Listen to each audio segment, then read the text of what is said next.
Thank you. Well, good evening. My name is Eoghan Lavery, and I'd like to begin by sharing with you the one single, even vaguely interesting piece of information about myself, which is that I have the same birthday as Adolf Hitler. Yes, like Mr. Hitler, I was born on the 20th of April, 1889. To say the exact same birthday, you would not believe the amount of virgin's blood I need to bathe in to look this young. And the portrait in my attic is looking fucking disgusting. But, speaking of virgin's blood, incidentally, it really is a remarkable little age reduction technique that I stumbled across entirely by accident one evening while self-harming in my bath.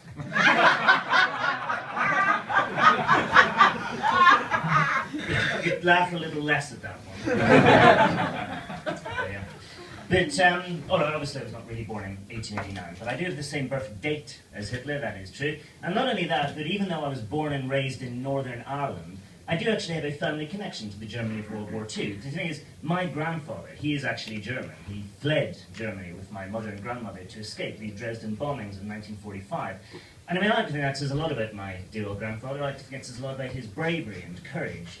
I like to think it says a lot about his selfless desire to do whatever it took to safeguard and protect his wife and children. But most of all, I think it says a lot about just what a brain-dead fuckwit that man was. Because out of all the places he could have taken us to escape from bombings and sectarian violence, he chose Northern Ireland. Poor Grandad. But unfortunately, whenever I finally managed to escape from that dehumanizing shithole of the country and come to these shores, I chose much more wisely and ended up working as a support worker for university students who suffer from disabilities such as epilepsy. I'm sure most of you have at least an armchair awareness as to what epilepsy entails. They have symptoms such as muscle spasms, convulsions, and uncontrollable jerking, eventually resulting in seizures, and often caused by factors such as strobe lighting and stress. Well, fortunately, my job in working with such people has been made immeasurably easier in recent years by the invention of the device known as the epilepsy alarm. This is a wristwatch-like device, the student wears, and whenever his body starts to spasm or convulse, this device sends a signal to his mobile phone, which then automatically rings my mobile phone, so that I'm made aware of the situation and I can coordinate the necessary response. A marvelous device, I'm sure you'll agree. Unfortunately, the one slight teething problem that you've encountered with this device is that having a seizure is not the only thing that causes a person's body to spasm. In particular, having a seizure is not the only thing that causes a person's wrists to adopt a violent jerking motion. In particular, having a seizure is not the only thing that causes the wrist of a young, single man with an academic and bookish disposition who is fluent in the language and customs of the Klingon people, to adopt a violent rhythmic jerking motion. And so on many occasions I've answered the phone to hear the sound of this student of mine vigorously, forcefully, and ecstatically brushing his teeth. And on one occasion I've answered the phone to hear the sound of this student of mine having the most unbelievable, most mind-shatteringly amazing wank that I've ever heard in my entire life. And I do mean amazing. I'm not talking about one of those jaded, listless 5-minute fapping sessions when you're in the middle of an essay and you've already ambled down all the other avenues of procrastination you can think of. And so all that's left for you to do is to half-heartedly shake one out into a half-eaten pot noodle. Before then reminding yourself that as an impoverished student with thousands of pounds of tuition fees hanging over your head, you really can't afford to just throw away food. And so you finish eating before then realizing, to your admittedly only mild surprise, that the taste of the pot noodle has actually improved. I'll leave you to speculate how much is this from personal experience. But anyway, it wasn't anything like that. No, it was a blissful, euphoric communion between hand and gland.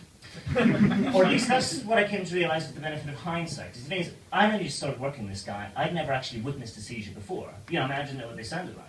And so the very first time that I received a call from this student in the middle of the night and frantically answered it, expecting to hear the sound of him undergoing the most excruciating agony and torment, I just assumed that the heavy, ragged breathing and rhythmic thumping I could hear was just what a seizure sounded like. And so, of course, I immediately leaped into action, or looking up the number for the university security team so that I can instruct them to break into his room and rescue him. Traumatizing him for life in the process. But fortunately, before I was able to do that, I found myself lingering on the phone and listening to what was clearly an experience of utterly unbridled ecstasy. I'm thinking to myself, I know I'm paid to protect this guy from seizures, but I really don't think he'd want me to interrupt this one. Yeah, it sounds pretty good. If any more people knew how good this sounded, then everyone would want a seizure. Everyone would want to be epileptic. People would be queuing up outside Napland by the latest strobe lighting generators. Stage Station would be a very different show. No longer would lonely sex-starved men be phoning in for cheap titillation. No, instead they would be phoning in to try and trigger a stress-induced seizure. Not phoning up to speak to a silky-voiced loan shark. Lying on a bed, completely naked, apart from a pair of knuckle dusters and a negligee. Listening as he whispers down the phone that they do not repay the money they borrowed to afford that new stroboscope Technoflash Deluxe 3000.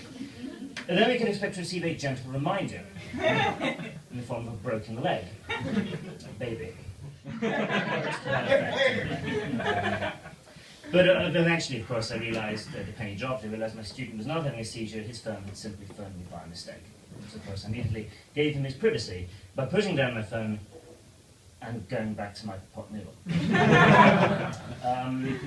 On that excruciatingly nauseating note, I shall bid you adieu. Just before I go, however, I do want to point out that I am actually self-employed. I work freelance.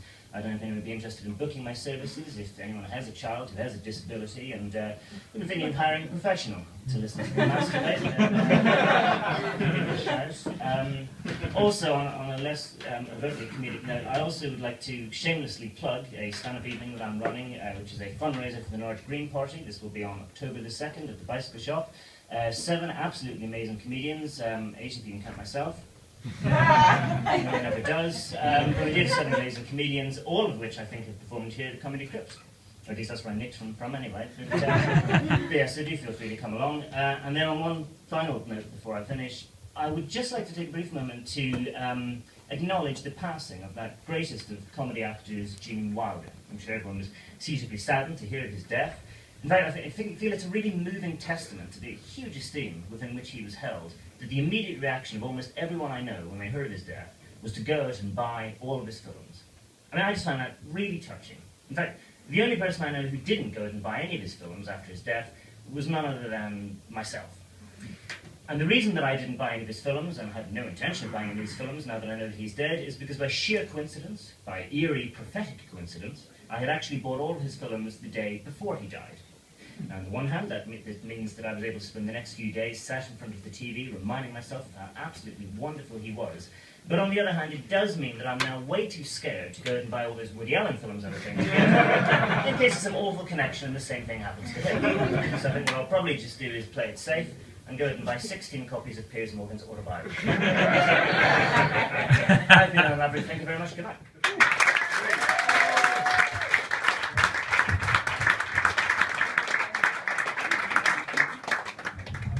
Lavery, yes.